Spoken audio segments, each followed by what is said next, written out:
kita sebagai guru harus terus belajar, upgrade pengetahuan, upgrade ilmu dan wawasan sehingga kita tetap dalam mengajar. Acara selanjutnya, paparan materi dari narasumber kita, Ibu Dewi Arya MPD, tentang mengelola kelas Merdeka Belajar dengan menerapkan disiplin dan budaya positif. Sebelum kami serahkan ke Bu Dewi, izin untuk membacakan CV beliau. Mungkin Bu Nova bisa di-share screen CV Bu Dewi. Baik, Pak. Alhamdulillah hari ini kita banyak peserta dari luar Pulau Sumatera ya. Pasar saya lihat dan dari Sumatera Utara. Materi dari Ibu Dewi Arya. Baik Bapak dan Ibu, sedikit saya sampaikan kurikulum kita dari Ibu Dewi Arya. Beliau adalah seorang guru, seorang istri dan ibu dari dua daughters perempuan ya. Pendidikannya tahun 2005 sampai 2009 menyelesaikan sarjana pendidikan bahasa Inggris atau S1-nya di Universitas Riau. Kemudian pada tahun 2020 hingga 2022 menamatkan gelar masternya dalam pendidikan bahasa Inggris di Universitas Pendidikan Indonesia. Kita juga lihat dari skill yang disampaikan dalam CV ini. She got 90% of digital learning tools luar biasa. Kemudian Microsoft Stack juga 80%, dan writing skill juga bisa. Kemudian dari pengalaman mengajar, beliau saat ini bertugas di SMK Negeri 1 Tebing Tinggi, Kabupaten Kepulauan Meranti pada tahun 2011 hingga saat ini. Beberapa tulisan atau publikasi Bu Dewi yang bisa kita lihat. Ada judulnya Teaching English for Teenagers through Instagram, this is suitable. Kemudian ada EFL Secondary Teachers, Competitions in Assessing Student Learning are very low. Kemudian ada Demystifying the Hegemony of the English Language. Kita ini objek gak bisa bahasa Inggris. Ada sebuah iklan kayaknya ya. Entertainment with Semitic Lens. Kemudian ada juga penerapan strategi R2L dalam kegiatan menulis. Kemudian ada juga tulisan Bu Dewi tentang penerapan model project based learning di awal pandemi COVID-19. Mungkin ini juga bisa Bapak Ibu nanti tanya tips dan tipsnya sehingga beliau bisa publikasikan banyak karya ilmiah di berbagai jurnal. Berikut ada juga kontak person Bu Dewi, ada WA-nya, kemudian ada emailnya, dan alamat beliau adalah di Jalan Perjuangan Timur Air di Meranti ya Bu Dewi ya. Mungkin itu singkat CV Bu Dewi Arya. Selanjutnya nanti mungkin kita bisa mengenal beliau lebih lanjut lewat materi yang beliau paparkan. Sekali lagi kami ucapkan terima kasih banyak kepada Bu Dewi yang sudah hadir pada hari ini di sini sela-sela kesibukannya menyempatkan hadir berbagi praktek baik pada kita bersama. Dan juga kepada Bapak dan Ibu peserta webinar nantinya juga bisa berbagi hal menarik dan menanyakan satu hal dan semoga diskusi kita ini berjalan dengan lancar. Tanpa panjang waktu, selanjutnya kita beri kesempatan kepada Bu Dewi Arya MPD untuk memaparkan materi di hadapan kita bersama. Bu Dewi Arya, screen is yours. Baik, terima kasih Pak Rismen. Dengar jelas Pak suara saya? Dengar. Ya. Karena kebetulan di sini mati lampu, jadi tadi saya udah wanti-wanti, semoga nggak mati lampu, ternyata mati lampu di sini. Telepon, jadi nanti kalau seandainya jaringan saya agak terkendala, mohon dikonfirmasi ya Bapak dan Ibu. Baik, kita mulai. Bismillahirrahmanirrahim. Assalamualaikum warahmatullahi wabarakatuh. Waalaikumsalam warahmatullahi wabarakatuh. Para ibu guru hebat dimanapun berada, alhamdulillah bersyukur kita kehadirat Allah Subhanahu Wa Taala karena pada pagi ini kita bisa bersua bersilaturahmi dalam ruang virtual dengan Bapak Ibu. Mungkin bisa dibilang Indonesia ya, karena saya dari Aceh juga ya, dari belahan Indonesia. Salam kenal dari saya. dalam rangka hari ini kita bergabung di komunitas guru pembelajar SMK Negeri 4 Pekanbaru dalam berbagi praktik baik. Nah, tema untuk hari ini adalah mengelola kelas merdeka melalui budaya positif. Nah, tidak lupa pula kita kirimkan sholawat beserta salam buat Nabi besar kita Muhammad SAW dengan mengucapkan Allahumma sholli ala Sayyidina Muhammad wa ala ali Sayyidina Muhammad. Yang saya hormati Bapak Kepala SMK Negeri 4 Pekanbaru, Bapak Junaidi MTD, salam kenal kembali ya Pak. Kemudian Bapak Wakil Kurikulum, Bapak Dr. Andus Ahmad Husaini MTD. Ya, salam kenal juga Pak dari saya. Ya, salam kenal Bu, salam kembali. Ya, kemudian Ibu Elvi Samsurieti. Dari kemarin Bapak Ibu nih ngechat saya gitu, salam kenal ya Bu Elvi. Ya, sangat baik.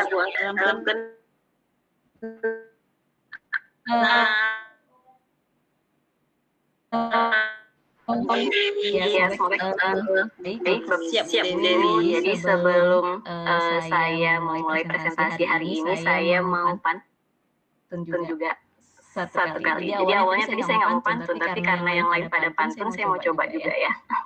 Pohon beringin cegah erosi, rumah kuat karena pondasi. Mohon izin mulai presentasi, semoga dapat memberi esensi.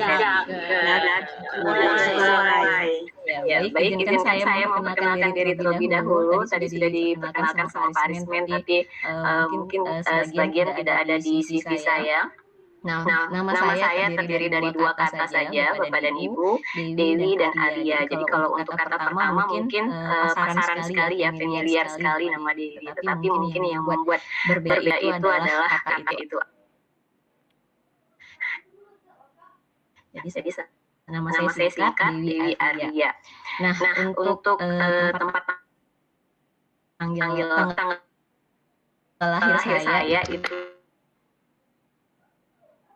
di Bengkalis. Jadi saya kelahiran Bengkalis. Apakah ada Bapak dan Bengkalis? Ya, saya tepatnya di Kota Bagansiap.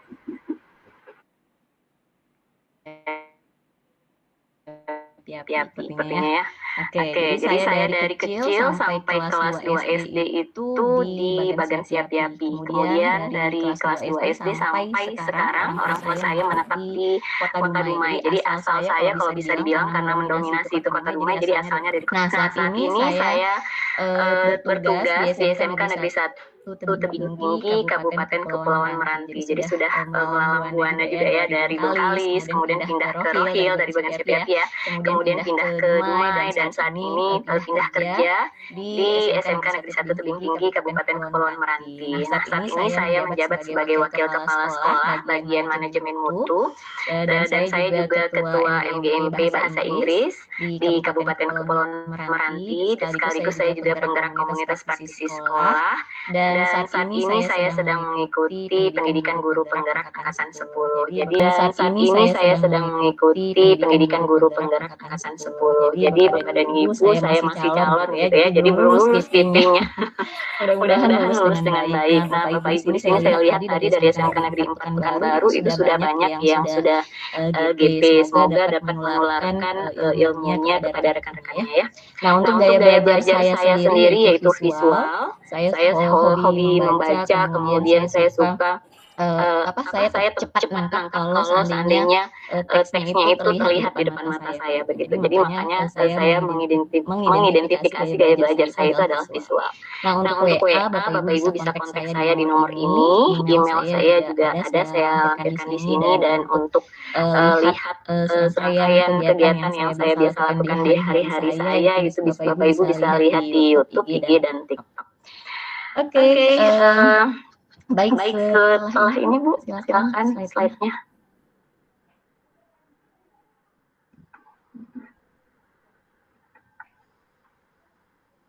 Halo. Wah, bisa dibantu? Iya, Bu. Slide berikut.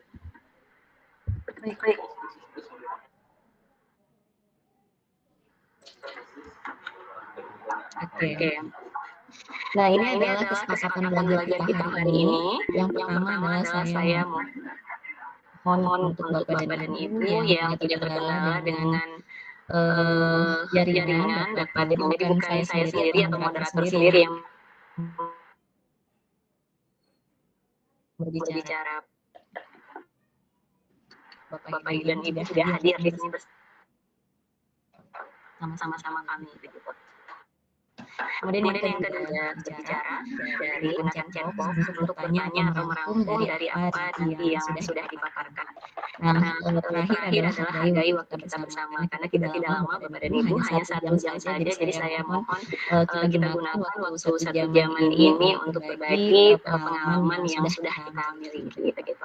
Nah, sebelum saya mulai memaparkan materi-materi, menyebarkan materi-materi, menyebarkan pemahaman, tanya dulu pada di ruangan ini, apakah di sekolah Bapak dan Ibu sudah menerapkan budaya positif? Mungkin bisa raise hand siapa yang ingin menyampaikan.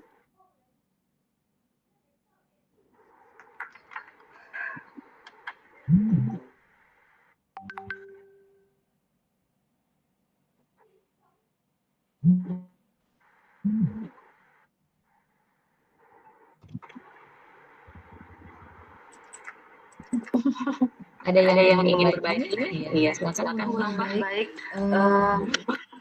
saya sebenarnya sudah menerapkan budaya positif secara kita tidak sadari gitu. Contohnya seperti membuat kesepakatan kelas sebelum pembelajaran dan lain-lain. Jadi saya di sini mencontohkannya membuat kesepakatan kelas sebelum memulai pembelajaran. Mungkin dari teman-teman dari saya itu saja. Terima kasih.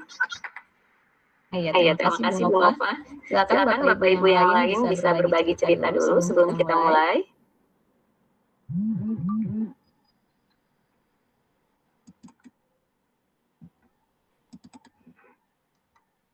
Mungkin masih malu-malu Bu Dewi yang lainnya. Oke, berarti kita lanjut saja ya Pak. Nah, ini ada pertanyaan pemantik dari saya. Yang pertama adalah apakah Bapak dan Ibu setuju atau tidak setuju bahwa hukuman itu dapat mendisiplinkan anak? Silakan siapa yang mau jawab?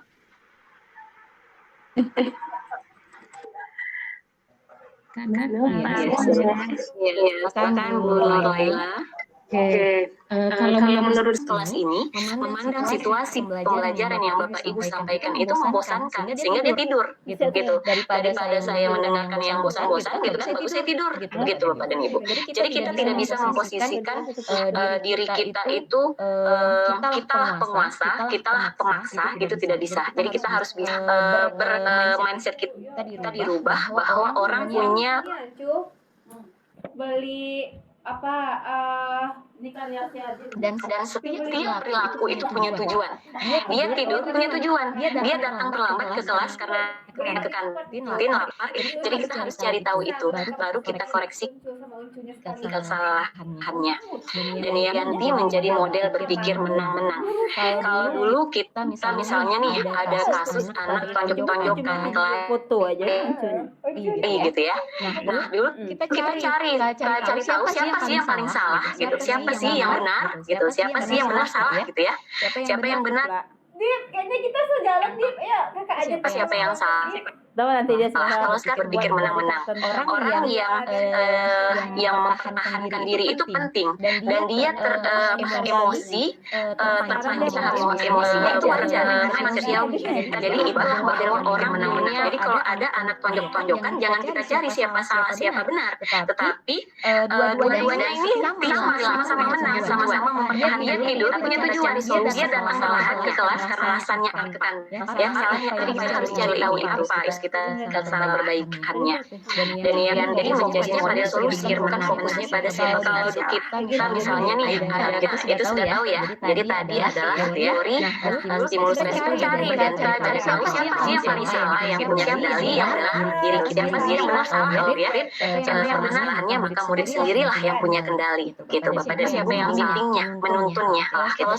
Nah yang kedua adalah orang yang kalau tadi yang membuat pengadilan dan itu penting dan berbicara tentang bertanya maka itu wajar kaitannya dengan itu ya. Orang benarnya kalau ada harus garis bawah yang belajar ya masalah yang benar karena intinya dua-duanya ini tapi belajar apa untuk dia dan kesalahannya belajarnya mengendalikan dirinya belajar mencari masalah dirinya untuk yang hal-hal baik yang menjadi manusia yang fokusnya pada kalau dulu percayalah orang yang menghadapi kesalahan itu sudah tahu ya salah tadi adalah dia jadi itu yang perlu sadari dan tahu dia saya artinya dia tahu kalau dia salah yang benarnya melakukan sendiri lah yang nggak kesalahan itu bapak siapa yang pentingnya penuntunnya nah yang kedua adalah orang yang lagi yang keadilan dan itu benar kalau dia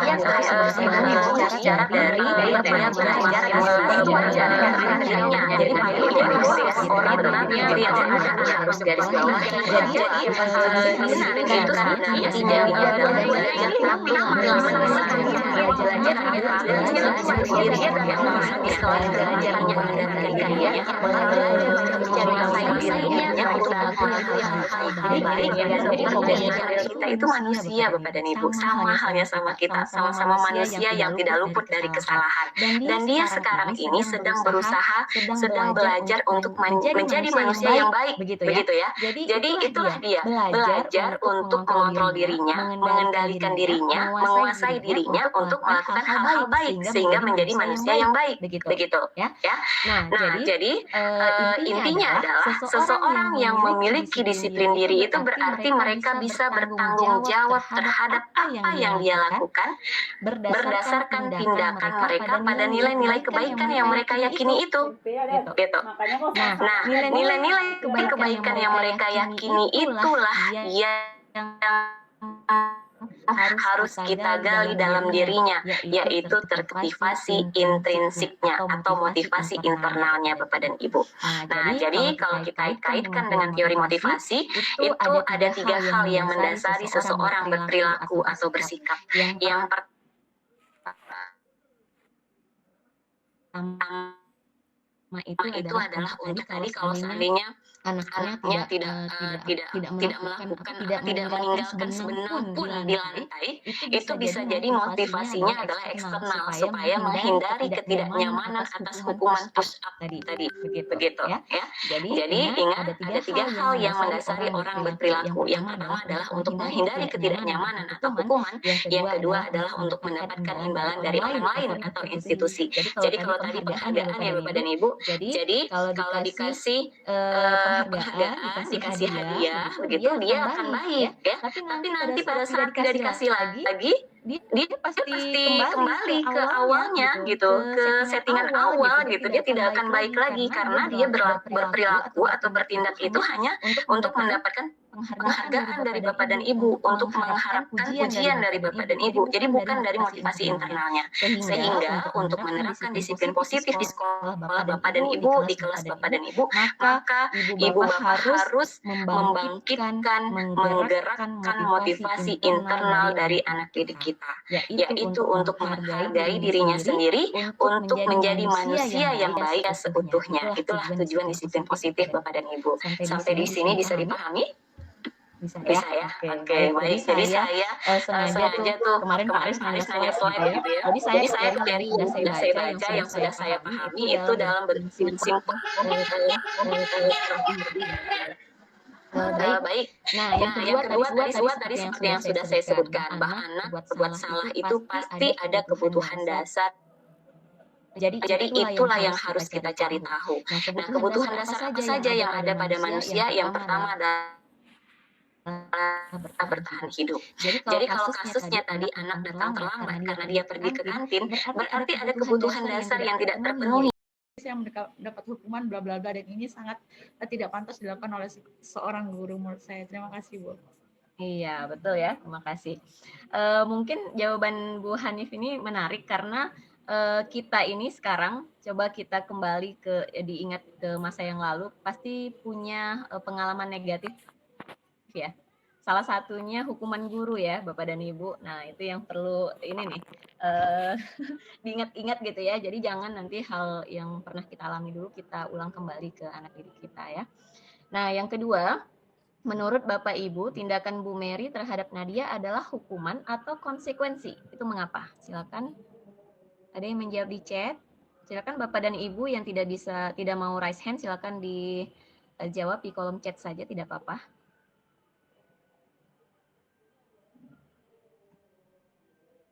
Ada yang ingin menjawab untuk pertanyaan kedua, ini hukuman atau konsekuensi?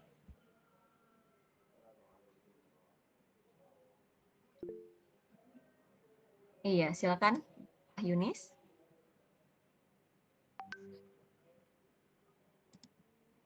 Iya Bu, terima kasih Bu Dewi. Ini kasusnya tadi itu memang pernah kita mengalami mungkin pada zaman-zaman dahulu ya seperti itu. Nah, saya tidak setuju dengan apa yang dilakukan oleh Ibu Mary ini karena nanti seperti yang katakan Ibu apa tadi ya depan Bu Anip atau Bu yang lain itu menyatakan itu akan menjadikan mereka semakin parah, semakin tertekan jiwanya untuk melakukan yang dilakukannya tadi kan menggambar ya Bu. Iya. Nah, sebagai guru kita juga harus tahu bahwa yang namanya manusia tadi kita unik ya, banyak dengan kompetensi-kompetensi yang mungkin berbeda di antara kita, atau yang sering kita dengar dengan multiple inteligensi. Nah, mungkin Nadia ini mungkin di matematik dia tidak dominan, tetapi dia mungkin dominan pada menggambar. Nah, seharusnya sebagai Ibu Mary tadi memberikan juga yang sudah lakukannya walaupun itu salah. Nah, jadi yang perlu kita ketahui di sini adalah bagaimana kita menyikapi apa yang terjadi itu tidak langsung seperti Ibu katakan tadi, kita tidak langsung menjustifikasi apa yang dilakukan itu salah semua. Jadi saya tidak setuju dengan tersebut. Nah, apakah ini dikatakan dengan hukuman dan dengan konsekuensi? Kan tadi hukuman itu berarti kita belum ada meng-cross-check apa sebenarnya yang ada dalam diri anak ini. Konsekuensinya seharusnya kalau dia berbuat, menulis, menggambar, menggambar itu menjadi prioritas dia, kita berikan untuk melakukannya pada waktu yang lain. Mungkin seperti seperti itu Bu. Terima kasih kesempatannya. Iya, terima kasih Bu Yunis ya, luar biasa ya. Berarti sudah bisa dipahami bahwa yang tadi itu adalah hukuman ya Bu, Pak. Jadi kita tidak bisa langsung menghakimi anak bahwa itu tuh salah gitu ya. Jadi siapa namanya tadi ya, Nadia itu menggambar, itu mungkin ada alasan lain. Jadi Bapak dan Ibu harus cari tahu dulu. Nadia ini kenapa dia menggambar? Jangan-jangan kelasnya Bu Mary matematika itu tidak menarik begitu. Jadi dia lebih menarik ke seni gitu. Jadi dia menggambar saja. Nah, dengan dia dihakimi seperti itu, berdiri di depan kelas sambil menunjuk hidungnya, kemudian menjadi bahan tertawaan begitu ya. Itu hukuman yang menyakiti untuk untuk Nadia gitu. Jadi hukuman yang menyakiti untuk Nadia dan itu bisa bertahan lama seumur hidup Bapak dan Ibu. Jadi itu akan lama lekatnya di pikiran anak bahwa yang sangat menyakitkan dia dan itu membekas gitu. Jadi sama halnya mungkin yang tadi saya katakan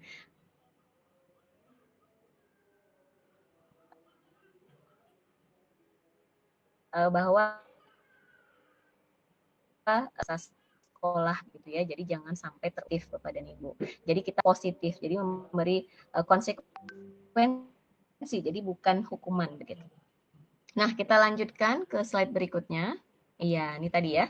Jadi hukuman, konsekuensi, dan restitusi. Jadi untuk identitas sukses itu bukan hukuman, tetapi konsekuensi dan restitusi. Itulah untuk disiplin. Nah, jadi sesuatu harus terjadi kalau konsekuensi ya, kan pilihan. Jadi nanti pilihannya gitu.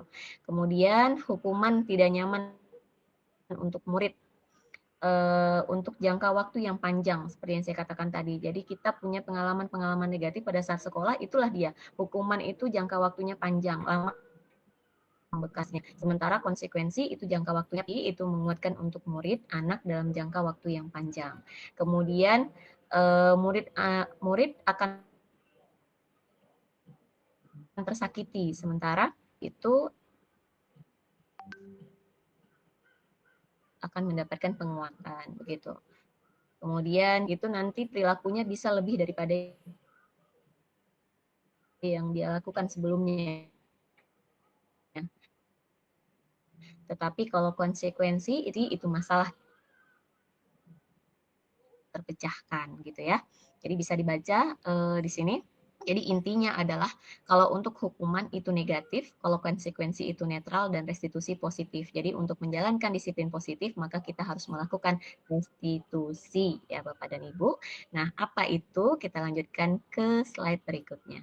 Nah, ini yang seperti saya katakan tadi, ada cause dan effect kalau di ini ya, di pembelajaran kami itu ada cause dan effect, ada penyebab, ada efeknya apa. Maka konsekuensi harus tetap dilakukan sebagai akibat dari suatu perbuatan. Jadi kemarin ada diskusi, setelah kita melakukan restitusi, jadi tidak ada efek jera Bu ke anak-anak begitu ya. Tidak, konsekuensi tetap harus dilakukan atas kesalahan atau perbuatan yang sudah dia lakukan. Jadi misalnya nih, dia datang terlambat ke kelas kita selama 10 menit. Jadi Bapak dan Ibu tetapkan konsekuensi apa yang harus dia jalankan. Jadi bukan hukuman, konsekuensi atas keterlambatan dia selama 10 menit. Jadi mungkin dia harus membaca apa materi yang sudah tertinggal begitu ya selama 10 menit ya, atas keterlambatannya. Jadi konsekuensi tetap harus dilakukan sebagai akibat dari perbuatannya begitu.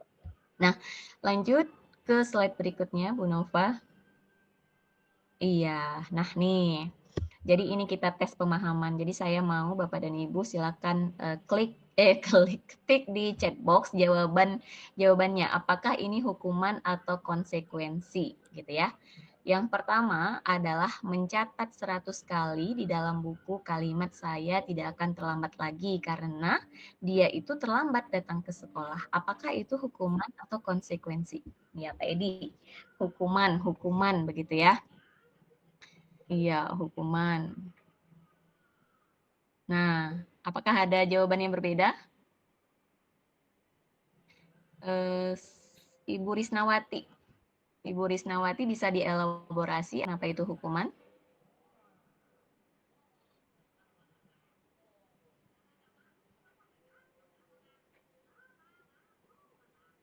Halo.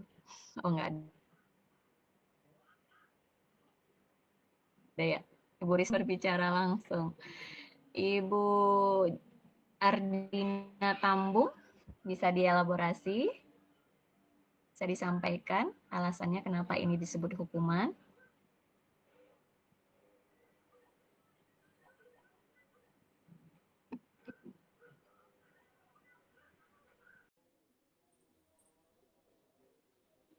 Ayo Bu. Ibu Ardina Tambung.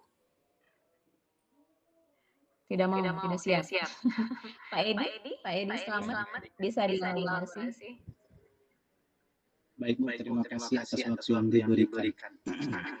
Sama-sama Pak. Menurut saya karena itu termasuk hukuman,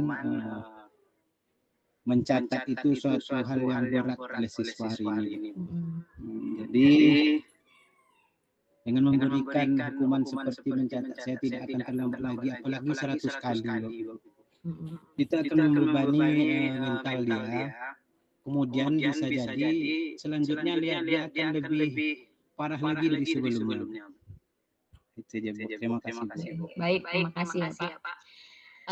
Jadi menurut Bapak dan Ibu yang pertama ini hukuman ya. Oke, baik. Yang kedua, lari mengelilingi lapangan basket 2 kali karena terlambat hadir di sekolah. Apakah ini hukuman atau konsekuensi? Oke, tidak ada jawaban yang berbeda ya. Atau ada jawaban yang berbeda? Hukuman semua? Bangun Oke, deh. baik. Tidak ada ya. Ibu Wita. Ibu Wita bisa dielaborasi kenapa jawabannya hukuman?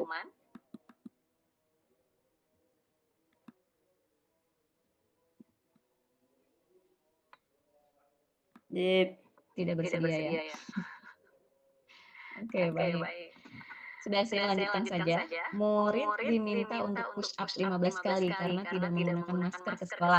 Apakah ini hukuman atau konsekuensi? Oke, hukuman semua ya. Jadi kayaknya Pak Aris ini lebih aktif ke chat box kayaknya Pak Aris. Kalau dipanggil nggak mau ini. Betul, betul, betul. Ya, baik, kita berarti aktifnya di chat box ya. Oke, siap. Kemudian yang keempat adalah menggantikan kertas tugas teman yang telah dia coret-coret. Nah, ini konsekuensi atau hukuman?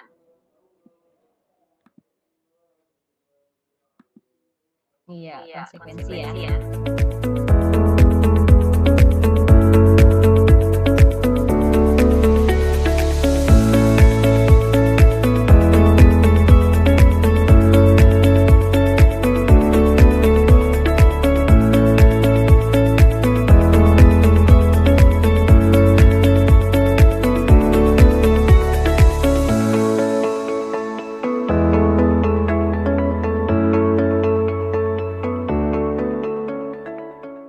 Assalamualaikum warahmatullahi wabarakatuh. Salam dan bahagia Bapak dan Ibu guru. Nah, jadi sesi kali ini adalah sesi tanya jawab. Jadi Bapak dan Ibu silahkan bertanya terkait dengan penerapan budaya positif di sekolah. Nah, jadi budaya positif ini sama dengan kita menerapkan lingkungan belajar positif gitu di sekolah. Nah, nanti materinya akan berkaitan dengan ada namanya teori kontrol, ada namanya teori motivasi, ada 5 posisi kontrol guru, ada 5 kebutuhan dasar manusia. Jadi kalau ini nanti dijabarkan nih banyak, jadi nanti akan saya sampaikan ringkas saja. Yang penting yang mana yang Bapak dan Ibu ingin ketahui lebih dalam, itu nanti kita akan bahas. Begitu. Nah, berikutnya kita mulai dari sini ya. Nah, jadi kalau untuk kita supaya bisa mengelola lingkungan belajar yang positif itu, yang pertama sekali yang harus kita lakukan itu adalah connect before correct. Jadi koneksi dulu kita guru dengan anak didik, baru kita bisa mengoreksi kesalahan-kesalahan mereka atau perilaku yang sudah mereka lakukan. Nah, bagaimana mengkoneksikan? Kita harus tahu dulu kebutuhan dasar yang tidak terpenuhi, kemudian alasan mereka melakukan hal tersebut itu apa gitu. Jadi sebelum kita mengoreksi kesalahan mereka, kita harus tahu dulu latar belakang mereka itu bagaimana, kondisi mereka bagaimana, begitu. Jadi kita guru tidak bisa langsung semena-mena mengoreksi kesalahan yang sudah mereka lakukan tanpa tahu latar belakang atau alasan mereka melakukan hal tersebut. Nah, bagaimana caranya? Yang pertama, Bapak dan Ibu harus tahu dulu perubahan paradigma dari stimulus respon itu ke teori kontrol. Nah, bagaimana ini maksudnya? Yaitu kita seorang guru tidak bisa sejatinya mengontrol anak murid gitu. Bapak dan Ibu, teori kontrol ini adalah dapat dianalogikan seperti permainan genggaman tangan. Jadi kalau si A itu menggenggam tangannya seerat-eratnya supaya tidak terbuka, dan si B itu adalah orang yang akan mencoba membuka genggaman si A begitu ya. Nah, jadi walaupun sekuat tenaga atau bagaimana si B itu merayu, menggoda begitu ya supaya si A ini membuka tangannya, genggaman tangan ini tidak akan terbuka kecuali atas dirinya gitu yang punya tangan. Jadi siapa sebenarnya yang mengontrol gitu kan, ya si yang punya tangan, si A gitu. Jadi paradigma kita nih harus dirubah. Kalau dulu kita berpikiran bahwa kita harus menyamakan persepsi bahwa orang lain itu harus sama persepsinya dengan kita gitu kan. Apa yang kita lihat itu harus sama dengan apa yang dilihat orang lain. Nah itu dulu, sekarang tidak lagi seperti itu. Jadi sekarang kita harus bisa memahami bahwa semua orang itu melihat dengan cara yang berbeda. Semua perilaku itu punya tujuan gitu. Nah, hanya orang itulah atau hanya kitalah yang bisa mengontrol diri kita. Orang lain tidak bisa mengontrol kita, dan kita juga tidak bisa mengontrol mengontrol orang lain. Nah, itu paradigma yang pertama sekali yang harus kita rubah. Oleh karena itu, dalam menerapkan budaya positif, kita harus koneksi dulu itu, yaitu kita harus tahu dulu paradigma dia, harus tahu cara pandang dia menanggapi permasalahan itu gitu. Kalau misalnya anak terlambat, kita harus tahu dulu alasannya terlambat itu apa. Jadi kita tidak bisa menempatkan posisi dia itu sebagai kita. Misalnya nih, kita nggak pernah terlambat gitu kan. Nah, jadi kita menyamakan posisi anak murid itu sama seperti kita nggak boleh terlambat. Kok bisa sih terlambat? Saya aja nggak bisa, nggak pernah terlambat gitu ya. Itu yang perlu kita hindari karena setiap orang itu punya pandangan yang berbeda, punya alasannya sendiri, dan semua perilaku yang dia tunjukkan itu pasti punya tujuan, begitu. Nah, kemudian yang kedua adalah disiplin.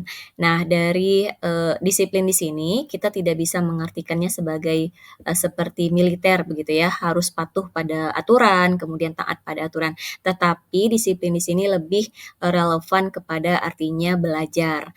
Apa maksudnya belajar? Yaitu belajar untuk menguasai dirinya, untuk mengendalikan dirinya, untuk memilih tindakan yang sesuai dengan nilai-nilai yang dia yakini gitu. Jadi orang yang punya disiplin diri itu adalah sejatinya orang yang bisa bertanggung jawab atas apa yang dia lakukan berdasarkan nilai-nilai yang mereka yakini. Jadi kalau misalnya nih anak murid itu punya disiplin dalam dirinya, maka dia itu akan bisa menguasai dirinya, akan bisa mengendalikan dirinya untuk melakukan hal-hal baik. Hal-hal baik ini adalah kebaikan-kebaikan, nilai-nilai kebaikan yang dia yakini. Misalnya nih, jujur gitu ya, kemudian disiplin, datang tepat waktu, kemudian bertanggung jawab. Nah, sebenarnya dia sendiri yang bisa menguasai dirinya untuk menjadi orang yang bertanggung jawab. Dia sendiri yang bisa menguasai dirinya, mengendalikan dirinya untuk menjadi orang yang jujur gitu. Nah, jadi makna disiplin di sini bisa diartikan sebagai belajar, yaitu belajar menguasai dirinya menjadi manusia yang baik begitu. Nah, selanjutnya bisa dipahami ya. Nah, gini. Kalau tadi disiplin diri itu adalah berdasarkan nilai-nilai kebajikan atau nilai-nilai kebaikan yang dia yakini sebagai seorang manusia, maka apabila itu terwujud, maka motivasi yang dia tampilkan adalah motivasi dari dalam dirinya. Jadi kalau kita kaitkan dengan teori motivasi perilaku manusia itu sebenarnya ada 3 motivasi. Yang pertama itu adalah motivasi eksternal dari luar, yaitu untuk menghindari ketidaknyamanan atau hukuman. Kemudian yang kedua motivasi eksternal untuk mendapatkan imbalan atau reward dari orang lain atau dari gurunya gitu ya. Kemudian yang ketiga adalah motivasi internal, yaitu untuk menghargai diri sendiri. Nah, untuk menciptakan disiplin positif pada diri anak itu harus motivasinya dari dalam dirinya, yaitu motivasi intrinsik atau motivasi internal. Sebagai apa? Untuk menjadi manusia yang baik gitu. Nah, Bapak dan Ibu, kita guru maupun anak kita itu sama-sama sedang belajar menjadi manusia yang baik gitu ya. Nah, kitalah guru sebagai penuntunnya supaya mereka meraih, kalau konsep PHD ya, kitalah sebagai guru yang menuntun mereka untuk menjadi manusia yang baik sesuai dengan nilai-nilai kebajikan yang dia yakini, nilai-nilai kebaikan yang dia yakini, untuk meraih keselamatan dan kebahagiaan setinggi-tingginya, baik kehidupan baik bagi dirinya maupun lingkungannya begitu. Nah, kalau yang pertama tadi manusia pasti punya tujuan. Apabila anak berbuat salah maka pasti ada tujuannya, atau berperilaku itu pasti ada alasannya. Yang kedua adalah pasti ada kebutuhan dasar yang tidak terpenuhinya, makanya dia berbuat sesuatu begitu. Misal nih dia tidur di kelas gitu ya. Nah, ada kebutuhan dasar yang tidak terpenuhi. Mungkin dia lapar gitu ya. Kemudian anak terlambat datang ke kelas karena dia mau makan. Nah, kenapa dia mau makan? Karena kebutuhan dasarnya itu tidak terpenuhi karena dia lapar begitu. Nah, kebutuhan dasar tuh apa aja? Ada 5, yaitu kebutuhan dasar bertahan hidup, ada kebutuhan dasar kasih sayang dan rasa diterima, ada kebutuhan dasar kesenangan, kebebasan, dan penguasaan. Nah, kalau anak SD itu biasanya kalau misalnya dia punya sesuatu nih, punya sesuatu, dia biasanya akan lari-lari di sekitar gurunya gitu. Dia cari perhatian. Nah, kebutuhan dasar apa sekarang nih yang sedang tidak terpenuhi pada diri anak itu adalah perhatian itu, kasih sayang dari gurunya. Jadi, dia pengennya apa? Pengennya diperhatikan, pengennya dipanggil, ada apa nih? Kenapa? Ada yang baru ya gitu. Nah, jadi pasti setiap perilaku manusia itu yang pertama ada alasan, kemudian yang kedua adalah ada kebutuhan dasarnya yang tidak terpenuhi. Jadi Bapak dan Ibu pada saat kita mengoreksi kesalahan anak, kita harus kembalikan dulu yang dua ini, apa tujuannya dan apa kebutuhan yang sedang dia usahakan untuk dipenuhinya begitu. Nah, berikutnya adalah tips menghadapi siswa yang menunjukkan perilaku buruk. Yang pertama adalah jangan langsung menghakimi murid, coba ajak mereka bicara dulu dari hati ke hati. Kemudian kedua, jadilah pendengar yang baik untuk mereka. Jangan menyela saat murid berbicara, dengarkan saja. Akhirnya nanti mereka akan menceritakan alasan mereka melakukan hal tersebut. Kemudian yang terakhir baru bimbing murid untuk memahami konsekuensi apa yang mereka dapatkan atas perbuatannya. Nah, begitu. Sampai di sini bisa dipahami?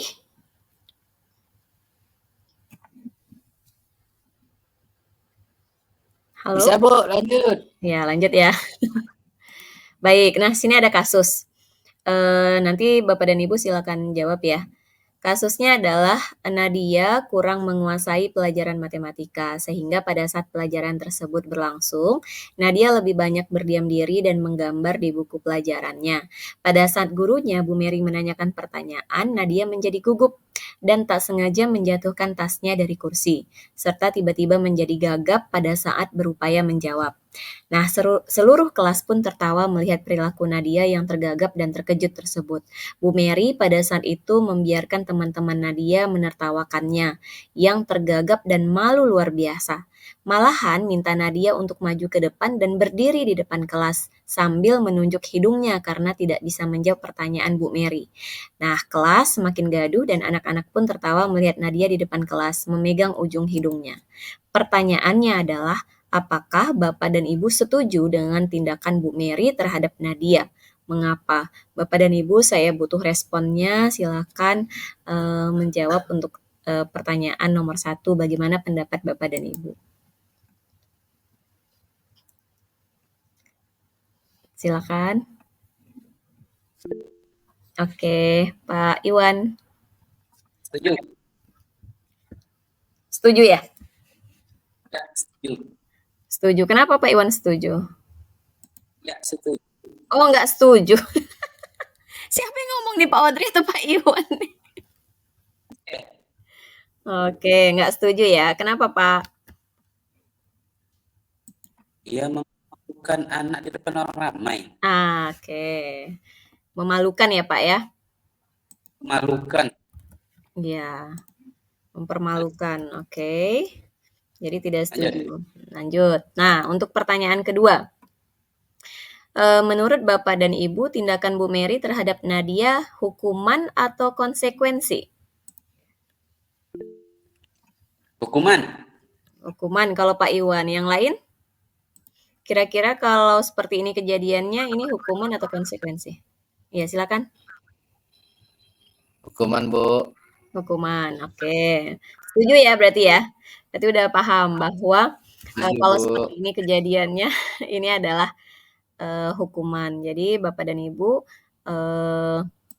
sebaiknya hukuman itu kita hindari ya, karena memang identik dengan sesuatu yang menyakitkan. Jadi nanti kita akan lihat apa itu bedanya hukuman dan konsekuensi.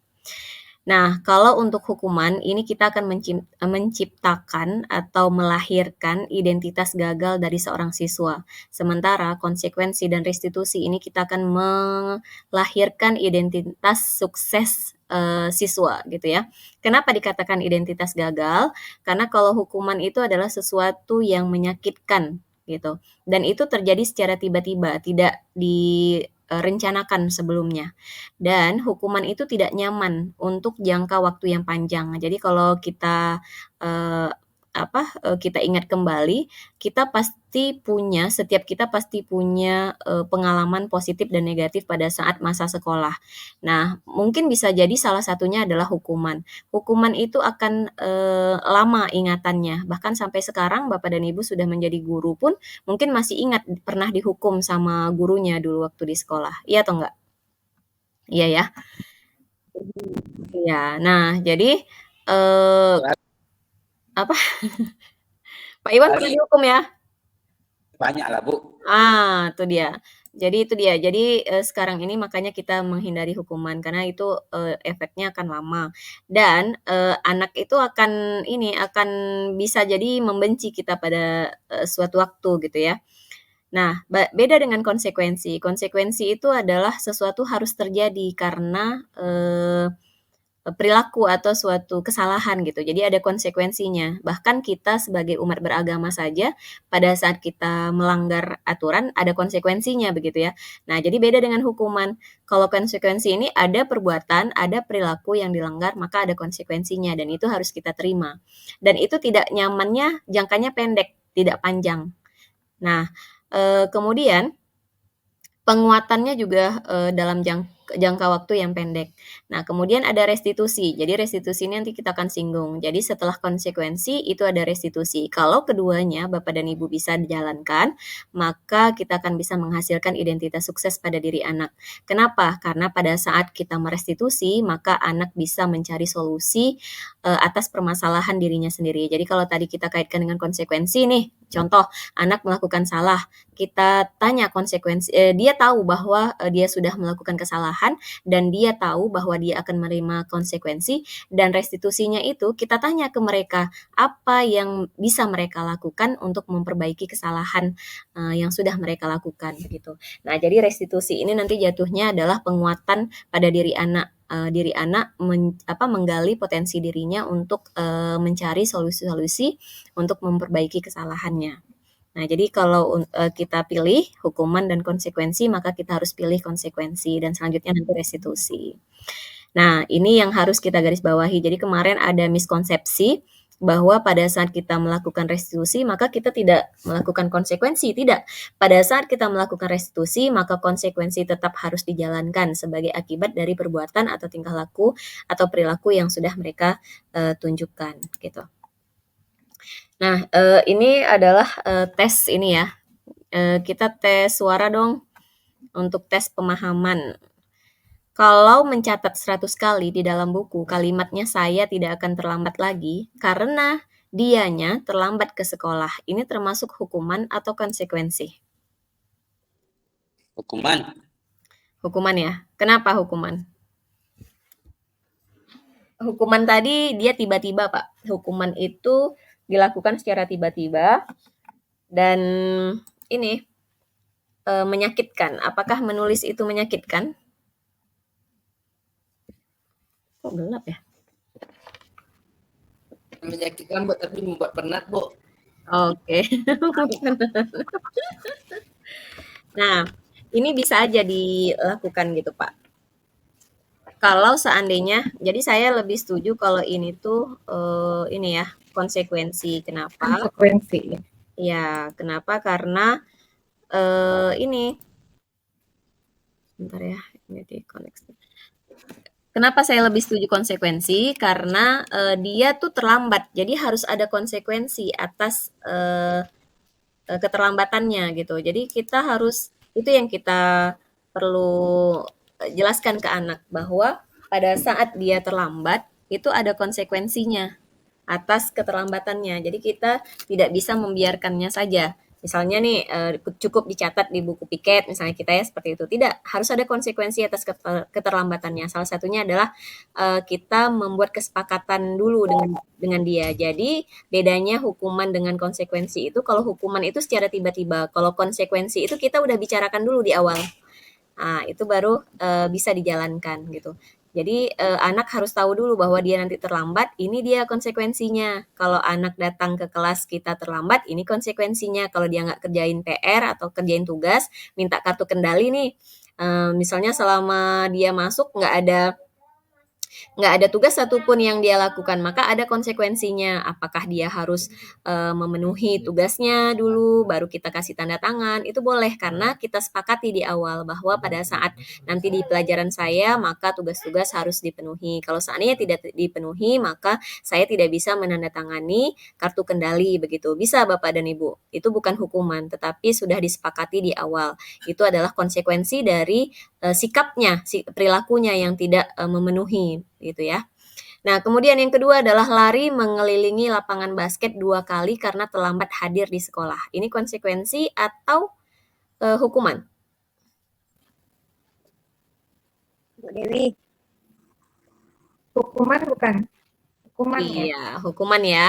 Lari mengelilingi lapangan basket 2 kali karena hukuman. Terlambat hadir di sekolah. Itu tanya Pak Yogi tuh, Bu. Nah, Pak Yogi apa nih? Bu Dewi. Ya. Hukuman itu akan beralih menjadi konsekuensi apabila disepakati dulu, gitu kan? Konsepnya kan? Gimana? Hukuman itu? Nah, ya gini, hukuman itu akan beralih menjadi konsekuensi apabila disepakati terlebih dahulu, kan seperti itu jadinya konsepnya kan? Hukuman ya itu beralih, tidak. Hukuman dengan konsekuensi itu beda. Kalau hukuman itu dia secara tiba-tiba tidak disepakati di awal, kemudian menyakitkan gitu. Kalau konsekuensi itu adalah sesuai dengan kesepakatan kita di awal, sudah dibicarakan, sudah dikasih tahu anak. Nah, itu berarti bedanya kalau hukuman itu dilakukan secara tiba-tiba, sementara kalau konsekuensi sudah disepakati dari awal pertemuan. Iya, betul. Makanya kenapa di awal kita masuk kelas itu ada kesepakatan kelas, ada keyakinan kelas. Nah, itulah dia gunanya. Jadi kesepakatan kita yang di awal itu akan kita lakukan jika dia melanggar. Nanti itulah konsekuensinya. Pada kasus yang kedua yang disuruh, apa tadi itu kasus yang kedua disuruh lari lapangan? Ya, lari lapangan 2 kali. Lapangan basket ya, bukan lapangan besar ya, lapangan basket karena terlambat hadir di sekolah. Itu kan masuk ke hukuman kan? Tapi kalau seandainya hal itu dilakukan pada awal pertemuan menjadi konsekuensi nggak itu? Kalau dibicarakan, coba diperhatikan dulu ya, lari mengelilingi lapangan basket itu kan kecil pertama lapangan basketnya. Kemudian ada sikapnya yang salah gitu ya. Itu adalah terlambat hadir ke sekolah. Jadi karena dia terlambat hadir di sekolah, maka dia lari mengelilingi lapangan basket 2 kali. Nah, itu tidak menyakitkan gitu. Maksudnya tidak parah kali, itu hanya konsekuensi atas keterlambatan dia hadir saja. Pak Audrey, kalau lapangan basket 2 kali dikelilingi nggak capek kan? Capeknya tergantung anak tuh. Kalau larinya laju capek dia, tapi kalau larinya lama-lama nggak capek itu. Oh iya. Ada konsekuensinya dari dua. Berarti bisa kita dibilang itu adalah konsekuensi ya? Iya, Bu. Bisa diinikan seperti ini nggak, misalnya kalau hukuman itu akan memberatkan siswa, sedangkan konsekuensi itu hukuman yang tidak memberatkan siswa, bisa diartikan seperti itu, bisa. Jadi gini Bu, kita kembali ke slide yang sebelumnya ya. Tadi kan udah ini. Oke, ini dia ya. Ini kata-katanya nih, sesuatu yang kalau hukuman ya, sesuatu yang menyakitkan harus terjadi. Sementara kalau konsekuensi itu sesuatu harus terjadi atas perilakunya. Kemudian yang kedua, tidak nyaman untuk jangka panjang. Tadi seperti yang dikatakan ya. Kemudian berikutnya adalah nih, murid atau anak itu akan tersakiti dengan hukuman. Contoh nih tadi kalau dia berdiri di depan, mungkin nggak capek, tapi karena diejek sama kawannya, itu tuh akan menyakiti baik secara fisik ataupun psikis gitu. Itu yang dikatakan hukuman. Tetapi kalau konsekuensi itu murid dibuat tidak nyaman, tetapi sebentar tidak nyamannya. Jadi kalau tadi lari lapangan basket cuma 2 kali, ya itu konsekuensi dari dia tidak datangnya terlambat dan itu tidak sampai menyakitkan gitu. Ya lelah, tapi kan tidak sampai bikin apa Pak? Bikin drop gitu enggak? Saya setuju Setuju kalau itu Bu Dewi. Artinya karena dia sudah terlambat, berarti ambil dong konsekuensi dia Iya, terlambat yaitu. iya betul. Harus ada konsekuensinya atas sikap dia yang terlambat atau apa. Ya, Pak Saprizal silakan kita diskusi aja nih kalau ini. Oke, thank you. Ini Bu Dewi, sebelum kita lebih lanjut, lebih jauh berbicara. Ini kita berhadapan dengan ini kebetulan pas ada pula nih kesiswaan kita di malam nih. Iya. Gitu.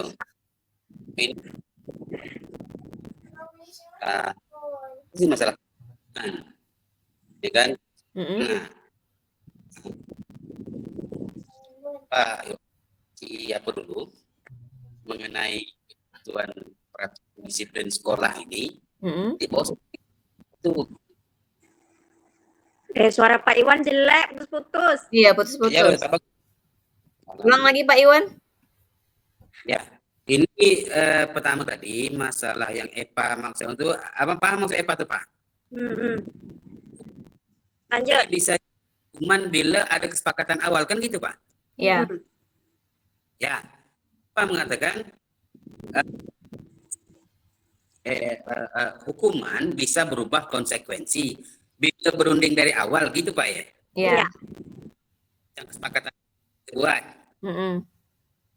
Kemudian kita di sekolah ini kan gaweannya kesepakatan masalah kedisiplinan anak. Barangkali mungkin Pak Yogi bisa menjelaskan dulu apakah hukuman konsekuensi itu yang perlu. Oke.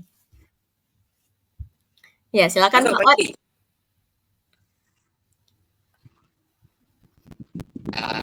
Kembali lagi kita ke pasal 1 ya. Pasal satunya gini, yang berbentuk fisik itu tidak dibolehkan sebetulnya di dalam sebuah peraturan sekolah. Jadi kalau secara prinsipnya, saya juga sepakat dengan Bu Epa tadi, kalau ada kesepakatan itu boleh-boleh saja, cuman secara hukuman fisik memang tidak dilarang itu. Maksudnya ramah anak. Ya Bu Jumi ya, ramah anak ini memang kita bela-bela anak nih. Bagaimana kita memahami anak nih.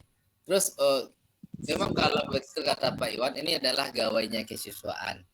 Betul, semua peraturan dibuat oleh siswa dengan kesepakatan kita bersama. Semua lini terlibat di situ. Tetapi dalam proses pelaksanaannya bukan hanya kesiswaan sendiri. Di situ terdapat adalah mulai dari Sapam, tata usaha, pokoknya stakeholder yang ada di sekolah itu terlibat, termasuk komite sebetulnya, termasuk warga setempat. Cuman kalau hari ini kita berbicara dengan disiplin positif, cuman kita perlu introspeksi diri masing-masing menurut saya. Introspeksi diri, aset apa sih? Sebetulnya kita punya aset yang luar biasa di sekolah itu yang perlu kita kembangkan ke depannya nantinya. Juga tidak terlepas dari mode pembelajaran diferensiasi, yaitu yang memahami siswa. Kita sebagai guru memahami siswa sama dengan disiplin ini, tetapi kita harus memetakan dulu. Saya sepakat dengan kawan-kawan tadi, tapi kalau kita secara dalam setahun ini saya telaah, yang kasus yang terlambat itu aja orangnya. Ya setelah diselidiki pertanyaannya, kamu sholat subuh? Tidak Pak, tiduran. Jam berapa tidur? Jam 11 Pak.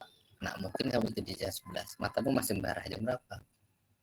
Ada yang pergi sekolah tidak ada tidur, sehingga yang timbul di kelas itu adalah dia tidur. Nah ini faktor, walaupun kita berbicara tentang kedisiplinan semuanya itu betul, semuanya betul, kerja kita, semuanya mata tertuju sama kita. Anak yang apa tuh sekolah, guru. Kenapa sih disiplinnya tidak apa ya? Contoh kalau orang tua nih, maaf nih, memang kalau di rata-ratakan dari data kita semuanya, rata-rata adalah tamatan SMA semuanya, ubah atau jadi faktor dari orang tua ya anaknya aja nggak pulang dia santai aja, itu memang udah kenyataannya.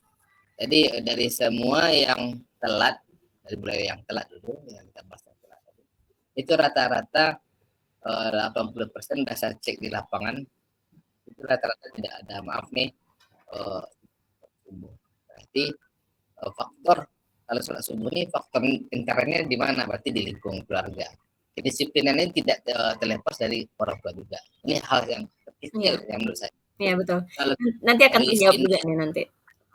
kalau kita lihat dari sini konsekuensi, saya sepakat betul kata Bu Epa. Kalau kamu melakukan juga besok ini lagi, apa konsekuensinya?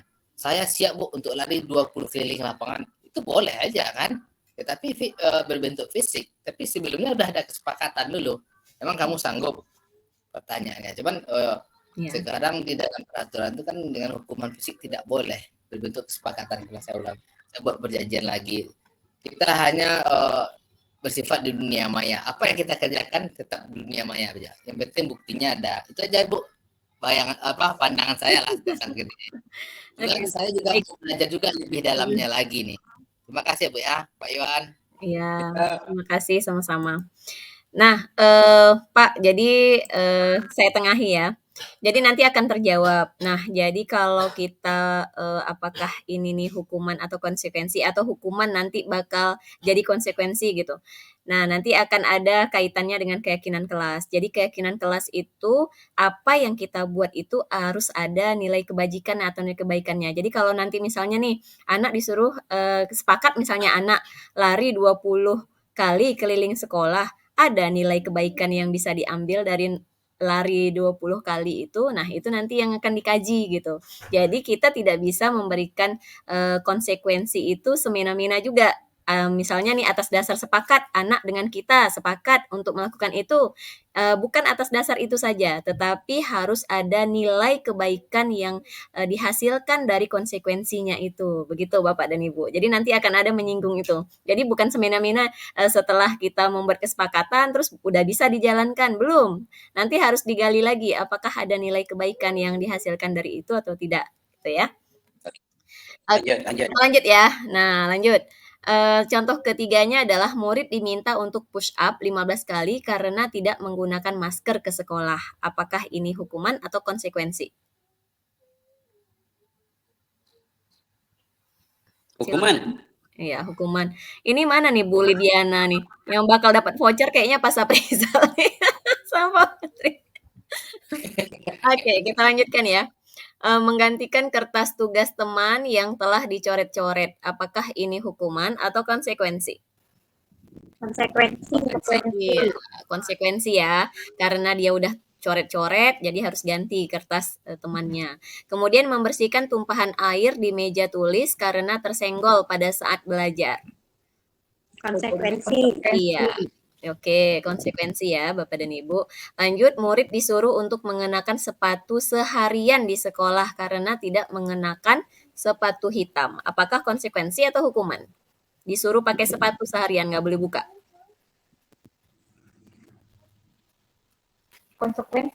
Konsekuensi karena tidak mengenakan sepatu hitam.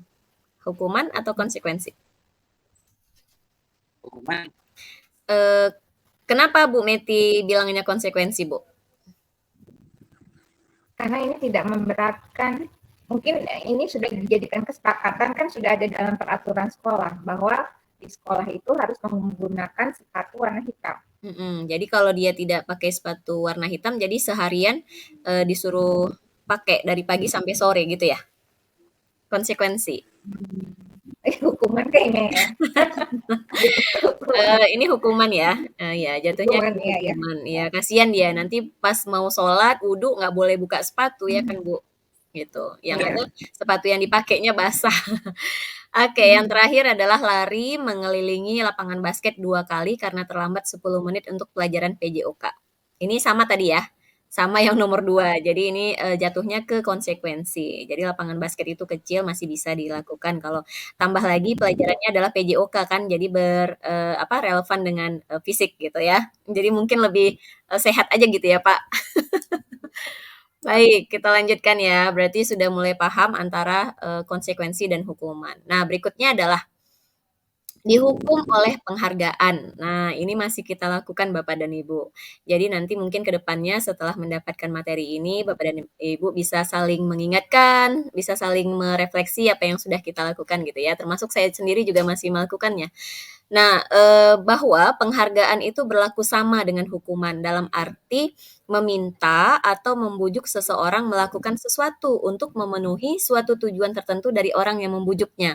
Jadi kita nih, contoh nih guru ya, biar anak itu melakukan sesuatu itu kita kasih penghargaan, kita kasih reward, kita kasih hadiah gitu supaya dia mau melakukan sesuatu. Nah, itu sejatinya adalah hukuman, Bapak dan Ibu. Kenapa? Karena hukuman itu adalah datangnya dari pihak eksternal atau dari luar gitu. Jadi untuk menghindari, untuk mendapatkan imbalan itu dia akan melakukan sesuatu gitu. Jadi dampaknya adalah yang pertama pengaruh jangka pendek dan jangka panjang. Kenapa dikatakan pengaruh jangka pendek? Pada saat ibu memberikan reward, maka dia mau melakukannya. Pada saat ibu tidak mau melakukan reward, dia tidak mau melakukannya. Dan pada saat ibu dan bapak terus-menerus memberikan reward, maka dia akan terus-menerus dia melakukannya.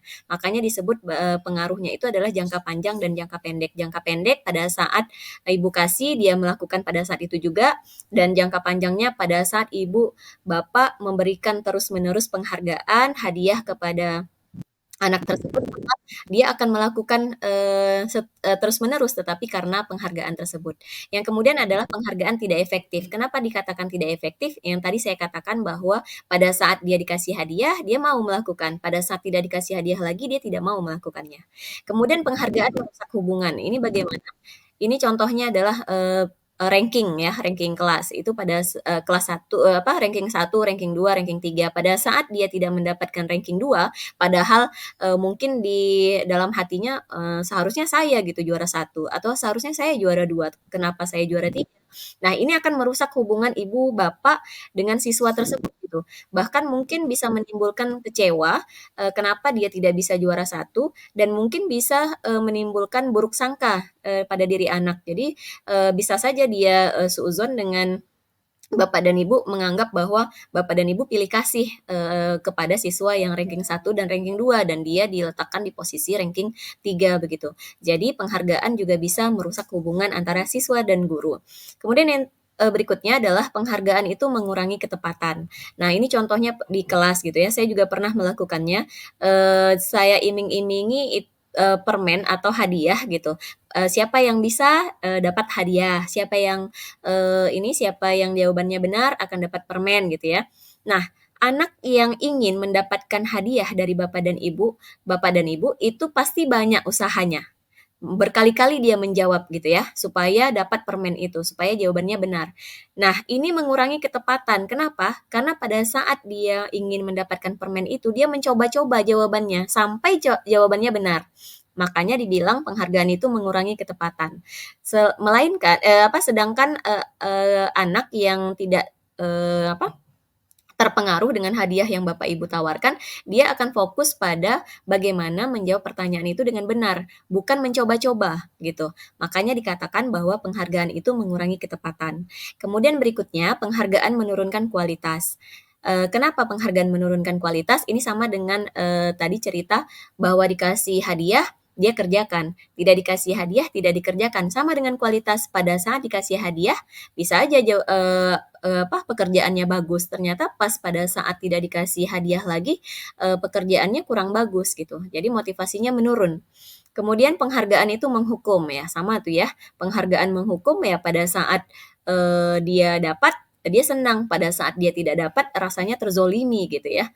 Kemudian yang terakhir adalah penghargaan mematikan kreativitas. Nah, ini tadi sama dengan menurunkan kualitas sama merusak hubungan. Jadi pada saat dia dikasih, dia ada kreativitasnya timbul. Pada saat tidak dikasih lagi hadiahnya, kreativitasnya nggak ada karena motivasinya nggak ada, motivasi eksternal gitu. Nah, jadi penghargaan, hadiah atau reward itu adalah sejatinya hukuman gitu. Jadi sangat tidak dianjurkan untuk dilakukan. Nah, bagaimana Bapak dan Ibu bisa memberikan penghargaan? Yaitu dengan pengakuan atau apresiasi atas kebaikan yang sudah dia lakukan. Nah, bagaimana caranya? Bapak dan Ibu bisa memberikan apresiasi dengan menyebutkan nilai kebaikan yang sudah dia buat dan situasinya kapan. Contoh nih, kemarin saya perhatikan rasa empatimu besar sekali pada saat menolong murid baru di kelas kita. Nah, nilai kebajikan yang sedang Bapak Ibu apresiasi dari diri anak itu adalah rasa empatinya yang besar.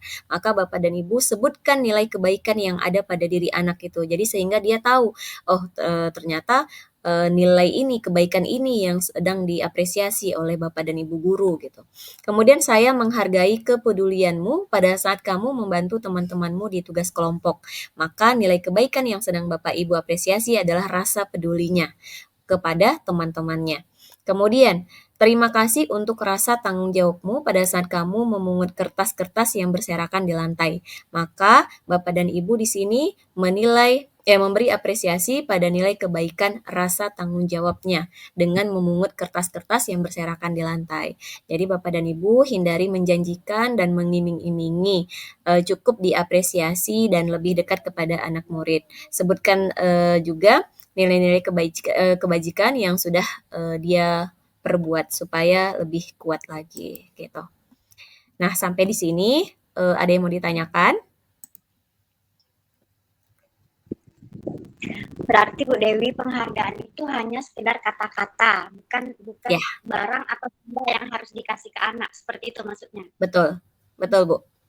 Jadi penghargaan itu kita ganti jadi apresiasi. Jadi kalau misalnya kemarin di acara perpisahan kita sempat berikan ini ya sertifikat penghargaan gitu ya. Sebenarnya kan kita bilangnya itu adalah sertifikat apresiasi, tetapi pada saat ada anak yang merasa dia tidak dapat, nah itu yang menimbulkan hukuman bagi mereka. Jadi kemarin kasusnya saya dengar si Gopur tidak dapat sertifikat apresiasi gitu kan. Jadi ada rasa kecewa.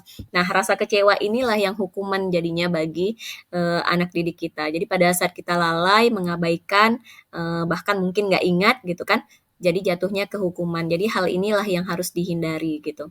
Sementara kalau kita apresiasi dengan kata-kata, ya mungkin semua anak bisa aja dapat apresiasi dari kita gitu dan itu adil gitu. Jadi kadang-kadang sertifikat itu pun bisa ini ya, bisa menjadi hukuman gitu. Jadi pertanyaan kemarin juga gitu, ada kampus-kampus yang membutuhkan sertifikat penghargaan dan itu ini dipersyaratkan gitu untuk masuk universitas dan itu bagaimana? Ya itu tadi harusnya kalau kampus itu kan kalau kampus Merdeka sudah tahu bahwa sertifikat itu tidak jadi hal yang patut dipenuhi gitu karena memang sertifikat itu jadinya kan ke penghargaan gitu, harusnya ditiadakan gitu. Jadi artinya Bu Dewi yang selama ini kita lakukan kurang tepat lah ya kalau Iya kita lihat dari betul, betul kurang tepat gitu. Harusnya motivasi yang kita timbulkan adalah motivasi dalam dirinya gitu, bukan dari kita. Ya, Pak Iwan. Kembali lagi Pak Iwan. Seperti kita masuk jebakan nih. Iya Pak. Nah, ini yang berikutnya, ini nggak banyak lagi kok, sedikit. Nah, ini ada 5 posisi kontrol guru. Nah, jadi Bapak dan Ibu pada saat kita menerapkan disiplin positif, itu kita harus bisa memposisikan diri kita. Apakah kita sebagai penghukum, apakah kita sebagai pembuat orang merasa bersalah, apakah kita sebagai teman, pemantau, atau manajer. Nah, kalau kita mau menghasilkan identitas gagal dari seorang siswa, maka kita berperan atau memposisikan diri 2 ini, yaitu penghukum dan pembuat orang merasa bersalah. Kalau penghukum ini jatuhnya seperti menghardik gitu, menunjuk-nunjuk, menyakiti, menyindir gitu ya. Itu penghukum. Kalau pembuat orang merasa bersalah itu lebih ke ini, lebih ke seperti merayu tetapi gini, "Ibu kecewa sekali dengan kamu nih, apalah yang sudah kamu buat?" Nah, itu dia. Jadi itu pembuat orang merasa bersalah. Jadi anak di posisi pembuat merasa bersalah ini, kalau kitanya guru sebagai pembuat orang merasa bersalah, anak itu jadi menyalahkan dirinya gitu. "Kenapalah saya lakukan itu ya sampai ibunya bisa kecewa?" Gitu. Itu pembuat orang merasa bersalah tuh posisi kita. Kalau penghukum kita menghardik-hardiknya. Kamu nih ya datang terlambat nggak ini. Nah, itu penghukum tuh Bapak dan Ibu. Jadi bisa ya kita bedakan di mana selama ini kita melakukan, apakah kita di posisi penghukum, apakah kita di posisi pembuat orang merasa bersalah. Kemudian identitas berhasil atau sukses itu sebagai teman dan pemantau. Kalau teman dia akan interaksinya akan lembut gitu.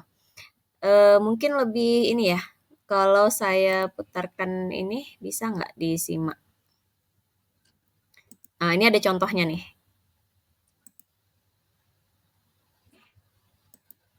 Bersalah. 3. Posisi teman. Bisa 4. didengarkan, Pak? Posisi pemantau atau monitor. Dan 5. Posisi manajer. Untuk lebih memahami kelima posisi tersebut, mari kita saksikan kasus Naren yang terlambat hadir 20 menit di sekolah dan melihat bagaimana kelima posisi kontrol dalam menghadapi masalah tersebut.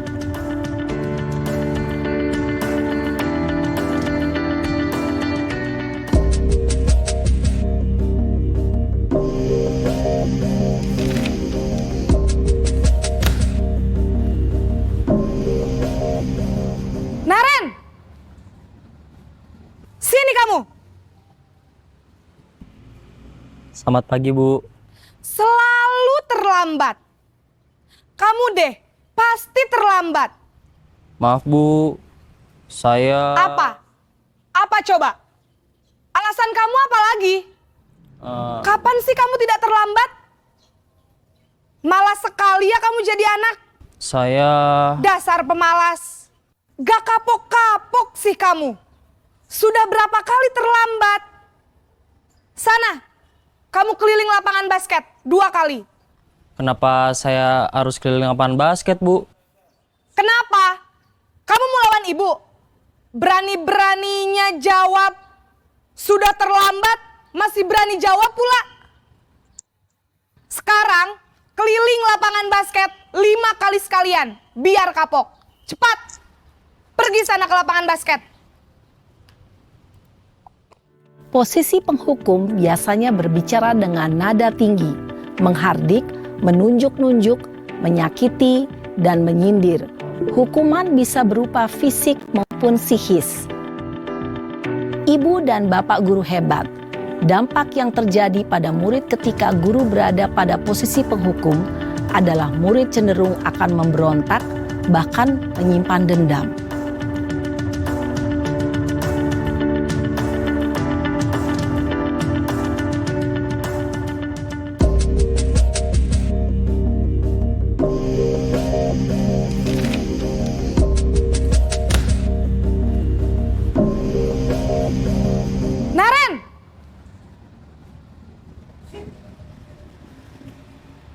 Selamat pagi, Bu. Naren. Kamu kenapa terlambat lagi, Nak? Ya Tuhan, Naren. Kamu senang ya bikin ibu susah ya? Kalau kamu terlambat lagi, nanti ibu yang ditegur bapak kepala sekolah, Nak. Disangka ibu tidak bisa membina kamu. Duh, gimana ini? Maaf, Bu. Duh Gusti Naren. Kamu suka ya kalau ibu ditegur bapak kepala sekolah? Terus, sekarang ibu harus tulis apa ini di buku absen? Ini kamu sudah sering terlambat loh. Ibu harus apa coba? Maaf, Bu. Maaf sekali. Ya sudah, lain kali jangan bikin ibu susah lagi ya, Nak ya. Ibu tidak akan kuat lagi kalau kamu begini terus. Bisa jantungan kalau ibu ditegur bapak kepala sekolah. Sana cepat ke kelas. Maaf ya, Bu. Maaf sekali. Posisi pembuat rasa bersalah berbicara dengan nada tenang, cenderung lembut. Namun kata-kata yang diutarakan membuat murid merasa menjadi orang yang gagal. Memandang buruk dirinya sendiri, merasa tidak berharga, dan tidak sanggup membahagiakan orang lain. Ketika guru mengambil posisi pembuat rasa bersalah, murid akan menganggap dirinya yang bersalah dan ia akan menyimpan emosi negatif tersebut di dalam dirinya.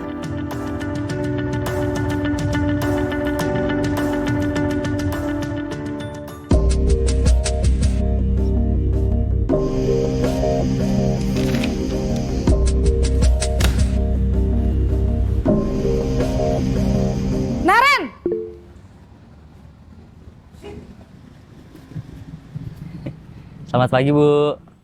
Wah, sudah jam berapa ini, Nak? Terlambat lagi ya, sayang? Iya, Bu. Habis ibu saya lupa bangunkan saya, Bu. Kamu malah menyalahkan ibu kamu. Kamu bukannya anak yang larinya paling kenceng. Kok terlambat sih? Iya, Bu. Saya memang terlambat bangun tadi. Jadi, biarpun saya lari kencang, tetap gak kekejar, Bu. Ya sudah sana. Nanti lain kali larinya lebih kenceng lagi ya. Biar gak terlambat lagi. Bikin seneng ibu. Demi ibu. Bisa kan? Bisa lah, Bu. Ya sudah sana masuk kelas. Ibu beresin urusan absen kamu. Kamu ini ada-ada saja. Dalam posisi teman, guru berbicara dengan nada suara ramah, akrab, cenderung bersenda gurau untuk menjaga suasana tetap santai. Murid akan merasa senang, aman, dan akrab dengan guru. Identitas yang tercipta adalah identitas sukses atau berhasil. Namun, perlu diingat, karena ini masih dorongan eksternal, maka ada faktor ketergantungan dari murid kepada orang tertentu. Di sini, guru absennya, sehingga di lain waktu, murid bisa berperilaku baik, namun hanya kepada orang-orang tertentu saja.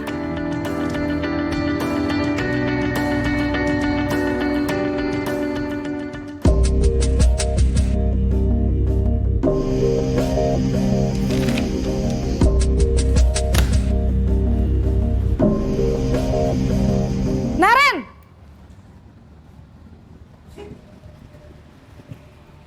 Selamat pagi, Bu. Naren, apa peraturan sekolah kita tentang jam berapa kita harus masuk sekolah, Nak? Kita harus di sekolah jam 7, Bu. Iya, betul. Sekarang sudah jam 7.20. Naren sudah tahu konsekuensinya jika terlambat hadir. Paham, Bu. Saya harus tinggal kelas pas jam istirahat selama 20 menit. Iya, benar. Konsekuensinya demikian. Jadi nanti jam 9.30 pas istirahat, kamu harus tinggal di kelas, kerjakan tugas tambahan untuk ketertinggalan kamu, ya? Baik, Bu. Posisi pemantau mengandalkan penghitungan atau data untuk mengontrol murid.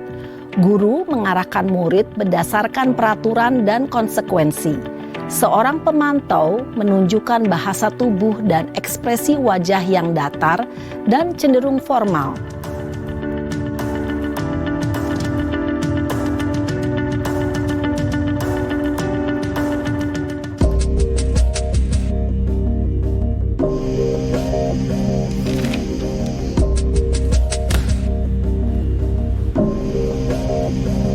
Naren!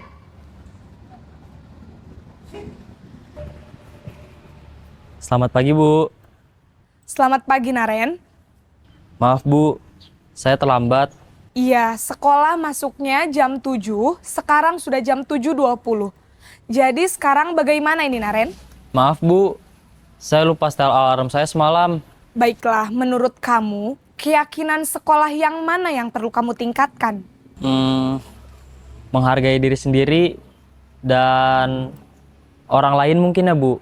Setuju. Jadi, apakah Naren meyakini prinsip saling menghormati tersebut? Iya, Bu. Saya meyakininya. Apakah Naren bersedia memperbaiki masalah keterlambatan ini? Bersedia, Bu. Bagaimana kamu akan perbaiki masalah keterlambatan ini? Saya akan coba untuk tidak lupa menyetel alarm saya, Bu. Baik, kalau Naren lupa menyetel alarm di rumah, ada orang yang kira-kira bisa bantu mengingatkan tidak? Ada, Bu. Kakak saya, Kak Ema. Ada lagi selain Kak Ema? Selain Kak Ema, ada ibu saya. Baik, jadi yang mengingatkan Naren adalah Kak Ema dan ibu kamu ya? Kira-kira akan mulai setel alarm kapan nih, Naren? Setelah pulang sekolah, akan segera saya lakukan. Baik, jadi Naren akan setel alarm untuk bangun besok pagi dan akan diingatkan oleh kakak dan ibunda Naren ya. Ada lagi yang mungkin perlu dilakukan, Naren? Agar tidak terlambat bangun lagi. Tidak ada, Bu. Baik, Naren. Terima kasih untuk kerjasama kamu. Sekarang kamu perlu kembali ke kelas untuk belajar. Baik Bu, terima kasih. Nah, oke. Jadi udah bisalah Bapak dan Ibu bedakan ya, posisi kontrol guru tuh harus sebagai siapa? Apakah sebagai teman, apakah sebagai pemantau, atau manajer. Namun posisi yang paling tepat yang dilakukan guru adalah posisi manajer, di mana guru membuat pertanyaan-pertanyaan dan siswa itu menggali potensi dalam dirinya dengan mencari solusi atau mencari solusi permasalahannya atau memperbaiki kesalahan yang sudah dia lakukan gitu. Dan kita lanjutkan ke slide berikutnya. Mana nih?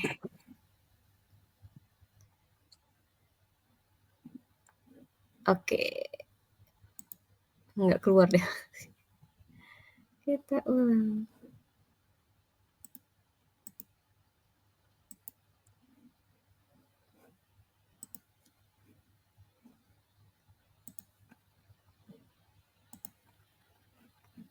Kok nggak bisa, Pak?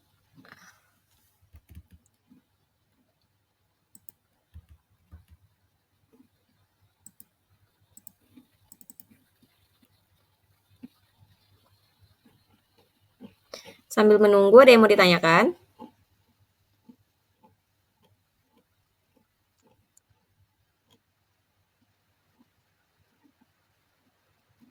Oke, enggak ya.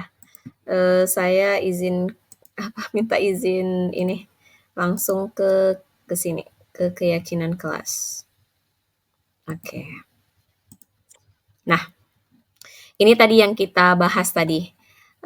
Peraturan kelas, kemudian ada keyakinan kelas. Jadi dasarnya Bapak dan Ibu yang paling dasar ini adalah peraturan kelas atau peraturan sekolah.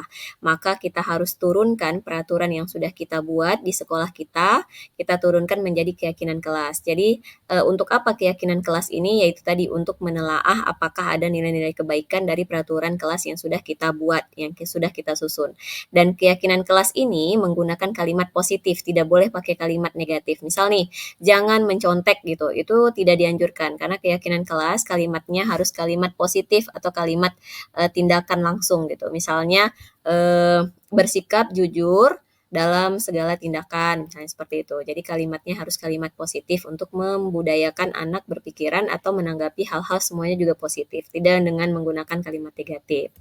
Nah, mengapa tidak peraturan saja? Mengapa harus keyakinan kelas? Ini contoh dianalogikan.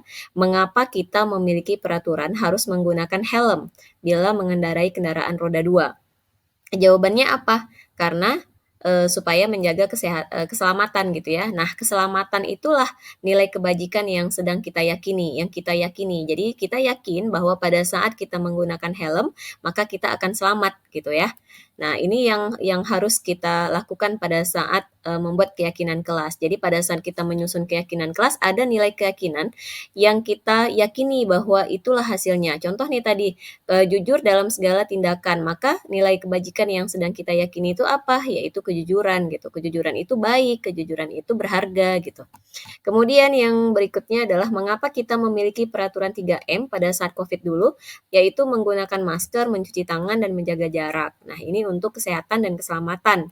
Nah, nilai kebajikan atau nilai kebaikan kesehatan dan keselamatan inilah yang kita yakini pada saat kita ingin membuat keyakinan kelas gitu ya Bapak dan Ibu. Kemudian mengapa kita memiliki peraturan harus datang tepat waktu pada saat mengikuti pelatihan.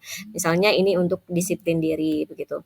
Jadi Bapak dan Ibu pada saat menyusun keyakinan kelas seperti yang saya sampaikan di awal tadi, maka harus ditelaah nilai-nilai kebajikan apa yang timbul nanti pada penyusunan keyakinan kelas atau kesepakatan kelas. Nah, Bapak dan Ibu, ini adalah contoh penerapan di kelas yang pernah saya lakukan. Jadi di awal ajaran baru itu saya membuat keyakinan kelas melalui Padlet. Nah, di sini anak-anak bisa menyusunnya sesuai dengan pengelompokannya begitu. Jadi saya ini lari pula nih. Oke, nih. Jadi saya mengelompokkan keyakinan kelas itu adalah relationship, yaitu tentang hubungan antara saya dan saya dan siswa, kemudian antara siswa gitu ya, hubungannya bagaimana. Kemudian noise level atau keributan di dalam kelas harusnya bagaimana, apakah raise hand dulu sebelum berbicara atau minta izin dulu atau bagaimana. Kemudian untuk tugas-tugas bagaimana, apakah tugas-tugas harus diselesaikan semua. Nah, inilah yang tadi saya katakan bahwa kesepakatan kelas kita di awal nih harus kita bicarakan sampai sedetil mungkin. Kita harus memikirkan saat hal ini terjadi, maka apa yang harus dia dapatkan konsekuensinya begitu. Kemudian tentang lingkungannya juga gitu. Kalau seandainya lingkungan kelasnya kotor, maka harus apa? Kalau dia terlambat bagaimana? Jadi kalau di kelas saya suka buat kalau anak terlambat tuh konsekuensinya adalah coba dilihat sampah di sekeliling di dalam kelas atau di sekeliling kelasnya begitu. Nanti dia ngambil sampah. Jadi kita juga mengajarkan kepada dia bahwa keterlambatannya itu ada konsekuensinya bahwa dia juga harus menjaga lingkungannya gitu. Nah, kemudian setelah saya gunakan Padlet tadi, anak-anak menulis di sana, kemudian saya rangkum menjadi keyakinan kelas. Nah, inilah yang akan kita tempel nanti Bapak dan Ibu di dalam kelas. Jadi setelah rangkuman tadi kita tuliskan di sini, maka ini yang akan kita tempelkan dan inilah nilai-nilai keyakinan yang akan kita yakini dalam kelas kita. Nah, karena saya menggunakan media Padlet tadi, jadi anak-anak itu akan senang gitu, karena mereka mencantumkan itu tidak hanya secara verbal, tidak mengatakan saja, tetapi dia juga menggunakan teknologi untuk menyalurkan ide dan pendapatnya. Gitu.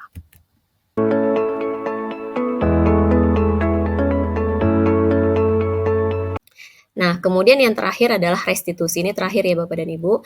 Nah, pada saat anak tidak menjalankan sesuai dengan keyakinan yang telah kita sepakati, maka apa hal yang kita lakukan yaitu restitusi. Jadi restitusi ini adalah sebuah pendekatan yang fokusnya adalah pada penyelesaian masalah atau solusi begitu, bukan pada tindakannya. Jadi kalau misalnya ada anak berkelahi, jadi kita tidak mencari siapa benar, siapa salah, siapa menang, siapa kalah, tetapi bagaimana kita bisa menyelesaikan permasalahan itu.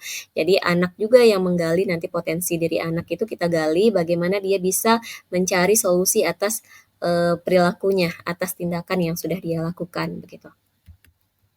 Nah, kenapa restitusi? Yang pertama, justifikasinya atau filosofinya adalah kesalahan itu adalah hal normal karena manusia tidak pernah luput dari kesalahan. Kita juga Bapak dan Ibu guru sebagai guru sering berbuat salah malah ya. Kemudian yang kedua adalah setiap manusia itu tahu jika dia berbuat salah. Ini yang harus kita yakini Bapak dan Ibu. Pada saat anak berbuat salah, sebenarnya dia tahu dia berbuat salah gitu. Jadi kita hanya perlu meluruskan saja. Kita hanya perlu menggalinya saja. Sebenarnya dia tuh tahu bahwa dia sudah berbuat salah.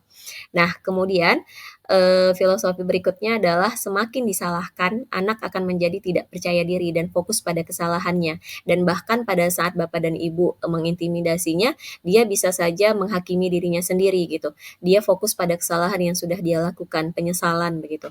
Kemudian berikutnya adalah proses restitusi itu adalah menguatkan individu. Karena diri sendirilah yang akan memperbaiki kesalahannya. Pada saat Bapak dan Ibu melakukan restitusi, solusinya itu datang dari dia. Maka itu akan menguatkan karakternya dengan kalau kita kaitkan dengan profil pelajar Pancasila yang berpikir kritis, itu relate sekali karena proses restitusi itu adalah menggali potensi anak untuk mencari solusi pemecahan masalah atau problem solver gitu ya pada diri anak. Kemudian proses restitusi itu membuka banyak kesempatan untuk meraih sukses pertamanya. Kenapa? Karena dia merasa dihargai dan dipercayai untuk menemukan solusi atas dirinya. Kemudian yang terakhir adalah proses restitusi itu menjadi lebih mengerti. Anak-anak menjadi lebih mengerti bahwa kesalahan adalah hal yang biasa dan dia juga akan melakukan restitusi pada orang di sekitarnya. Nah, untuk segitiga restitusi sendiri, ini di tahapannya ada 3. Yang pertama, Bapak dan Ibu perlu menstabilkan identitas, yaitu kita perlu meredam kemarahannya dengan mengatakan bahwa setiap orang itu biasa berbuat salah, dan setiap orang itu pernah melakukan salah gitu. Dan dia bukan satu-satunya orang yang melakukan salah. Kemudian validasi kebutuhannya atau validasi tindakannya. Tanyakan alasan kenapa dia melakukan itu. Kemudian yang terakhir adalah menanyakan keyakinan, karena tadi kita sudah membuat keyakinan kelas, maka kita kaitkan keyakinan kelas apa yang sedang dia langgar, nilai-nilai apa yang telah dia langgar gitu. Dia mau jadi orang seperti apa. Nah, kalau Bapak dan Ibu ini ingin melihat Baik, terima kasih atas kehadirannya Ibu Dati dan Yuki dari Maxro. Jadi di sini kita berkumpul untuk menyelesaikan masalah kita kemarin ya. Saya dengar kamu kemarin ada bermasalah nih berdua. Nah sekarang perasaan kamu bagaimana, Billy? Saya merasa sedikit takut Bu, tapi saya tahu ini penting. Iya, perbaiki kesalahan itu penting ya, karena merupakan proses dari pembelajaran. Tapi jangan takut, karena kami semua di sini mendukung kamu, karena kita adalah bagian dari komunitas. Jadi hari ini kita untuk mencari solusi permasalahannya ya. Oke, itu yang menstabilkan identitas. Kemudian yang kedua, ini untuk validasi apa sebenarnya yang terjadi di kantin pada minggu yang lalu? Saya mengolok-olok Mas dulu. Saya mengatakan hal yang tidak baik tentang penampilannya. Kemudian saya tidak berpikir langsung tentang perasaannya saat itu. Iya, terima kasih sudah berbagi. Nah sekarang Mas Rul bagaimana perasaan kamu saat itu terjadi? Saya merasa sangat malu Bu. Kenapa ini mengejek-ngejek saya di depan orang lain? Itu membuat saya merasa malu. Iya, bagaimana Denny? Kamu sudah mendengarkan perasaan Mas Rul kan? Saya sangat merasa bersalah telah mengolok-olok Mas Rul di depan teman-teman lain, dan saya mengakui kesalahan saya. Dengan kamu mengakui kesalahan ini bisa memperbaiki supaya kita lebih baik, khususnya kamu. Nah, ini yang terakhir adalah menanyakan keyakinan yang sudah dia buat. Dan kasusnya kemarin yang ceritakan di Mas Rul. Nah sekarang bagaimana keyakinan kamu untuk memperbaiki permasalahan ini? Saya yakin karena kita harus saling di sesama teman dan tidak mengejeknya. Ya, baik, itu keyakinan yang bagus ya. Nah sekarang kalau tindakan kamu untuk memperbaiki masalah ini bagaimana? Saya dengan tulus meminta maaf kepada Mas Rul. Saya berjanji tidak akan melakukannya lagi, maupun dengan teman-teman. Iya, gimana Mas Rul? Saya ingin mendengar permintaan itu langsung dari Denny. Dan saya harap Denny bisa berubah dan tidak mengejek-ngejek orang lain lagi. Iya, betul ya. Setuju berdua? Setuju. Iya, bagaimana Bu El? Apakah ada solusi lain untuk Denny dan Mas Rul atas permasalahan? Iya, Bapak dan Ibu, itu sedikit cuplikan dari bagaimana kita harus menerapkan segitiga restitusi. Jadi sebelum kita mengoreksi gitu ya. Jadi kita stabilkan dulu identitas anak yang sedang bermasalah ini, kemudian kita validasi tindakannya apa yang sudah dia lakukan gitu ya. Kenapa bisa berkelahi gitu. Kemudian baru yang terakhir adalah menanyakan keyakinan yang sedang dia langgar pada saat itu apa gitu. Harusnya bagaimana gitu. Harusnya dia dengan kawannya itu bagaimana. Baru nanti solusinya itu datang dari diri dia sendiri juga gitu. Baik, mungkin saya rasa sampai di sini untuk presentasi saya. Nah, ini ada 3 kesimpulan yang ingin saya sampaikan Bapak dan Ibu. Jadi tadi kalau Pak Audrey bilang kita tidak bisa bekerja sendiri, betul. Karena ada 3 kunci utama bagaimana kita bisa menerapkan disiplin positif di sekolah. Yang pertama adalah connection tadi yang saya bilang bahwa kita harus menjalin hubungan yang baik dengan anak-anak. Kenali kebutuhan anak, kemudian di mana posisi peran kita sebagai guru, kemudian menggali motivasi internal dari dalam diri anak ya, untuk menjadi manusia yang baik, yang lebih baik agar mencapai keselamatan dan kebahagiaan setinggi-tingginya. Kemudian yang kedua adalah kolaborasi. Bapak dan Ibu, budaya positif tidak bisa dilakukan sendiri. Perlu dukungan dari semua warga sekolah, baik wakil kurikulum, wakil kesiswaan, peserta didik, bahkan orang tua, seperti yang Pak Audrey tadi bilang. Jadi peran orang tua atau peran keluarga dalam mewujudkan disiplin positif itu sangat penting Bapak dan Ibu. Karena teladan utama, panutan utama dalam keluarga. Itulah intinya gitu ya. Jadi semua harus terlibat dalam mewujudkan lingkungan yang positif. Kemudian yang ketiga adalah time allocation, yaitu kita harus bisa memastikan bahwa pihak sekolah atau guru itu bisa menyediakan waktu yang cukup untuk melakukan restitusi. Karena misalnya pada saat saya masuk di jam kedua, ketiga gitu ya, jam pertama itu melakukan restitusi, maka pada saat dia terlambat keluar dari kelasnya, Bapak dan Ibu yang masuk di jam kedua, ketiga tidak boleh marah, karena memang melakukan restitusi itu butuh waktu dan kita harus support ya, karena tadi kolaborasi tadi, jadi harus berperan semuanya, kita harus mendukung, saling mendukung.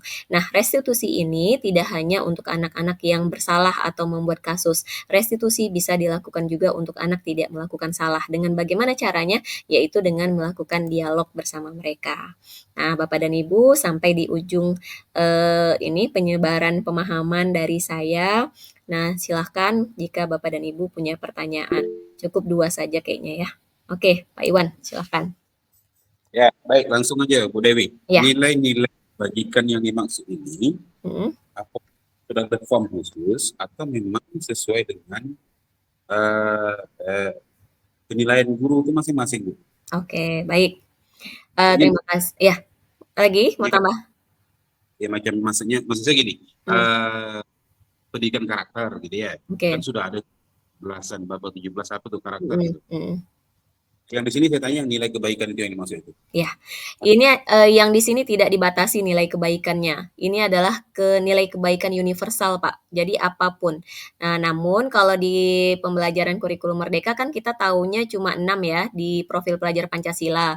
Tetapi di sini tidak dibatasi hanya nilai-nilai kebajikan yang ada di profil pelajar Pancasila, tapi universal semuanya. Ada kejujuran, kemandirian, berpikir kritis segala macam, gitu. Oke, baik. Silakan. Ada yang lain, Bapak dan Ibu?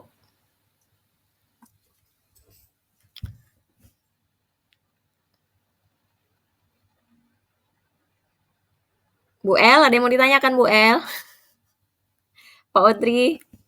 Berarti nanti di ajaran baru kita mungkin bisa ini memulai bagaimana kita membuat kesepakatan di kelas kita sendiri. Itu adalah lingkup yang paling kecil. Pak Odri, ada yang mau ditanyakan?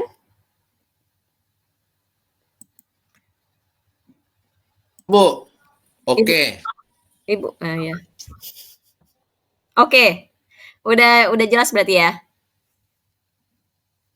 Jelas. Jelas, alhamdulillah.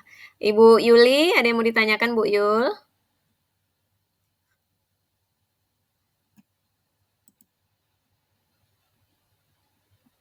Ibu Dinda, ada yang mau ditanyakan?